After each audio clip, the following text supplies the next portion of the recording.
What's up, backpackers? Dave coming at you with another EP of Off-Grid. I'm into backpacking, hiking, camping, and gear.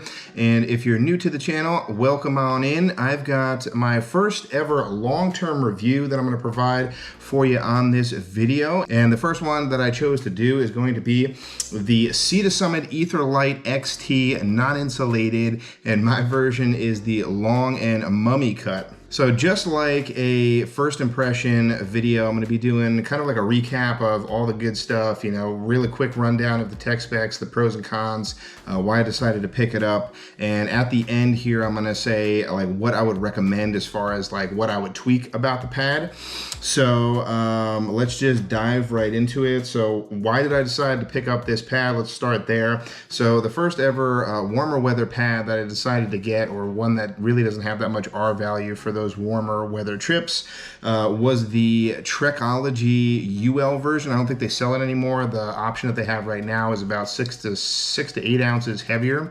But the one I picked up was about 19 ounces, 23 inches wide, so a little bit wider, but not like that 25-inch wide, and had a decent amount of loft on it, and it was long as well, and it was only around like 19 ounces, under $50, but biggest gripe with that is I found out real quick that I hate horizontal baffles, being a side and stomach sleeper, but obviously everybody is different. So, you know, if you are the same kind of sleeper as me, that might actually work out for you for that type of baffling system, but it definitely didn't work out for me. So it's kind of on the hunt for another warmer weather pad, and I decided to go with the Sea to Summit. So basically the opposite side of the spectrum. This guy is decently expensive. I'll get into the tech specs in a second, but decided to go with this one because right around that time, the quilted baffling system started to come out. So this tech where they have like that diamond shape to the baffling system started to come out, and I was hearing great things about the comfort for this overall pad. So I decided to take the plunge. Obviously I got it on sales, like 20% off at REI, so hunt around for those sales. Also with the REI return policy, it's definitely great. It's a pro tip for you to pick it up if you can on one of those great sales. So I decided to get that one. I knew that I was looking for a longer and wider pad from the very beginning. I wasn't going to mess around with kind of like the regular length, and wanted to have that kind of comfort in mind. So I decided to jump on this. So let's, with that, let's just dive into the tech specs real quick. So for my pad, they have a couple different cuts. Actually a lot of different cuts on a lot of their pads. Right now I'm only seeing a regular and a large version, and both of them are a mummy cut for this style, but they have other rated pads. They have like a 3.2 R value pad. They also have an extreme pad in this Etherite line, and then they have many other pads as well. But for my model here, it is the large mummy cut, and it's 78 inches long. It's 25 inches wide at the head and shoulder end, and then it tapers down to 20 inches near the feet. It has, I think, 4 inches, of overall thickness or loft, and the R value is 1.2, so basically non-existent. And then the denier on this guy, they've got a 30 denier upper or on the top end that you end up sleeping on, and then a 40 denier lower end. So that's pretty thick, and should stand up to decent punctures and rocks and pokey things that might be underneath your tent at night. So specs out of the way, let's get into the pros and cons real quick. One of the biggest pros, obviously, and the reason why I'm doing this long-term review, is that I think that this is one of the most comfortable pads that I've ever slept on. So let's get that out of the way right away. And I think primarily it is because of that loft, but then it's also because of that baffling system. I think primarily it's the baffling system here that relieves the pressure points on your body at night. So basically, when you're going from your mattress at home to an air mattress out in the field, you rate it based on like how many times you toss and turn and wake up throughout the night, and I definitely do that the least on this pad. It's never going to be the same as when you're at home, but you're trying to mimic that as close as possible, and this one definitely comes as close as it can, or does the best job that it can. The next pro that I have is that it's decently lightweight for this non-insulated version here.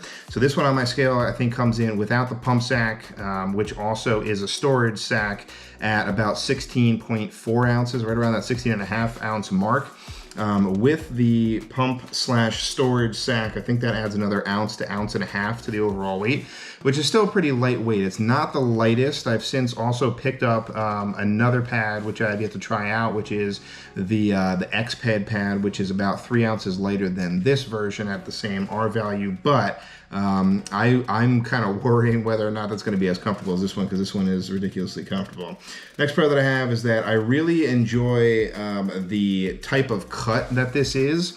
And I didn't think that I was going to. At first I thought, I'm not gonna like or enjoy a mummy cut. I think that like my feet are gonna fall off. I'm gonna be conscious of that at night, but this is not as aggressive as a cut as a lot of other pads that are out there. A lot of the mummy cuts tend to start, you know, a little bit wider, and then they cut and they narrow down like very aggressively, very quickly from that shoulder area, from that head and shoulder area down to the feet. And that's what the XT pad that I have does as well. But this one doesn't. It goes from 25 inches, and it is a very, how do I put that? It's a very gradual, I would say, cut down to the feet to that 20 inches. It doesn't cut in right away. So it doesn't really feel restrictive at all. It's basically like a long roundabout of what I'm trying to say there. And I don't feel like I'm gonna fall off. And I think that's also in conjunction with the fact that it's like that 78 inches in length. Is it 78 or 76? I forget, I think it was 78. So the fact that it's a little bit longer, I'm only 5'8" too, so 78 inches, even with a little bit of a cut to it, I don't really notice it at all. So that's really good. The next pro that I have is that because it is a mummy cut, it'll also end up fitting into a lot of different types of tents, including 1P tents. So I have the Gossamer Gear, the 1, and if you have a tent that has a bathtub floor that also likes to taper, whether it's a 2P or a 1P, my Gossamer Gear, the 1 tent, does the same thing, where it starts wider at the dedicated head end, and it's offset, but it also ends up narrowing down by the feet. So this pad ends up fitting perfectly in that because it does the exact same thing. It starts out wider at the head end and the shoulder end, and then it goes more narrow so that you're not feeling as restrictive. I also have the Nemo tensor, and that's basically the same length from the head end to the foot end. And in a tent like that, especially a 1P tent, it definitely feels a lot tighter in there, that you can't put a lot of your gear around your pad there, so it feels less spacious. But with a cut like this, it definitely ends up feeling like you have more space in the tent, usable space in the tent. And the last pro that I have here is that the valve system is pretty nice, but primarily I like the fact that the valve is on top of the pad, so that if you need to make those micro adjustments at night, you can flip open that one tab and, you know, just let out a little bit of air so that you can dial in the comfort a little bit more. Pro tip for any pad, any inflatable pad there, is to not inflate it all the way unless you need to max out the R value, which this doesn't really have anyway. So you're really just looking for that sweet spot in your comfort zone. So pro tip there is to let out a little bit of air. All right, let's get the pros out of the way here. Let's head on over to the cons. The first of which is that Sea to Summit, just in general, is never really cheap for any other stuff. Maybe some of their accessories or kitchen gadgets, but they're not really known for being more budget friendly, so they're definitely a little bit more expensive. However, like I had mentioned at the top of the video, hunt around for deals, look for garage sales, look for REI deals, Facebook deals. You definitely can find it. Even on their site, like if I'm just roaming around, you can definitely find like at least 10% off. So I would say look for like 20% or more off of these pads, so it makes it a little bit more palatable if you're looking to buy brand new. And then also, again, REI has an amazing return policy there of up to 1 year. The next con that I have is really only a couple cons here.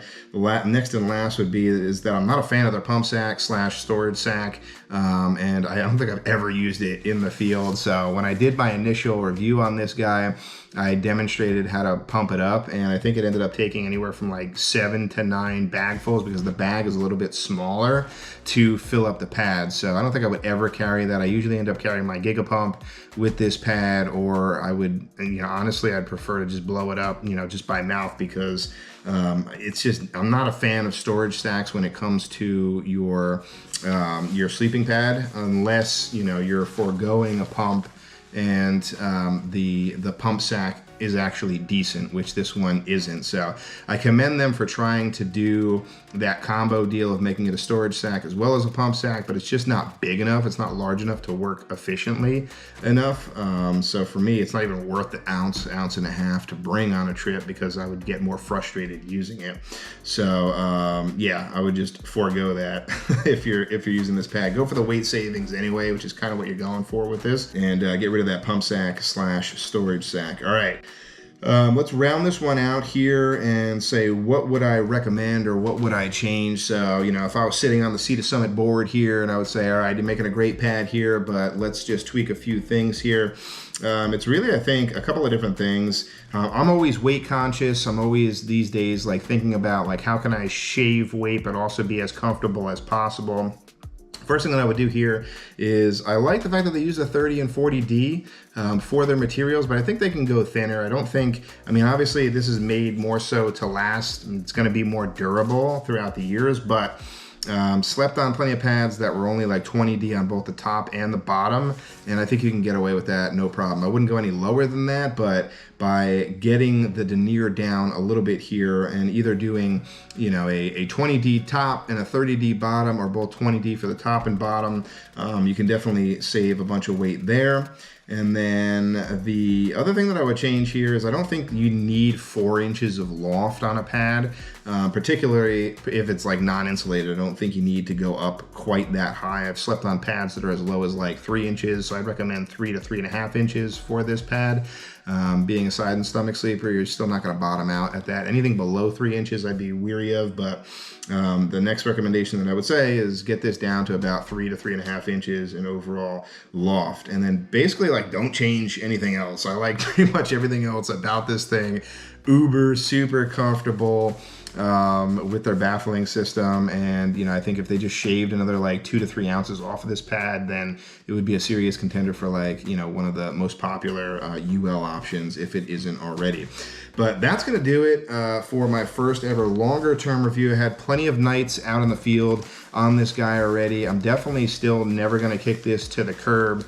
It's going to be in my active rotation for the foreseeable future, just because, you know, I love the comfort of this so much. This is definitely my favorite pad, and the only reason why I didn't get this pad in those other series, like as far as like going up in the R value, is just because they're either, you know, the next one up is only 3.2, so it's not that warm, and then their extreme version is on the heavier end, so it just doesn't really fit the bill in, you know, for me personally, for those colder trips where I need higher R value pads.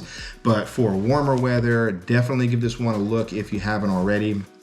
By Sea to Summit, amazing quality, amazing comfort. Can't say enough good things about the pad, all while being pretty UL at the same time. So that's going to do it for my first ever roundup on the Sea to Summit Etherite XT non-insulated in the long mummy cut version. Man, that's a mouthful.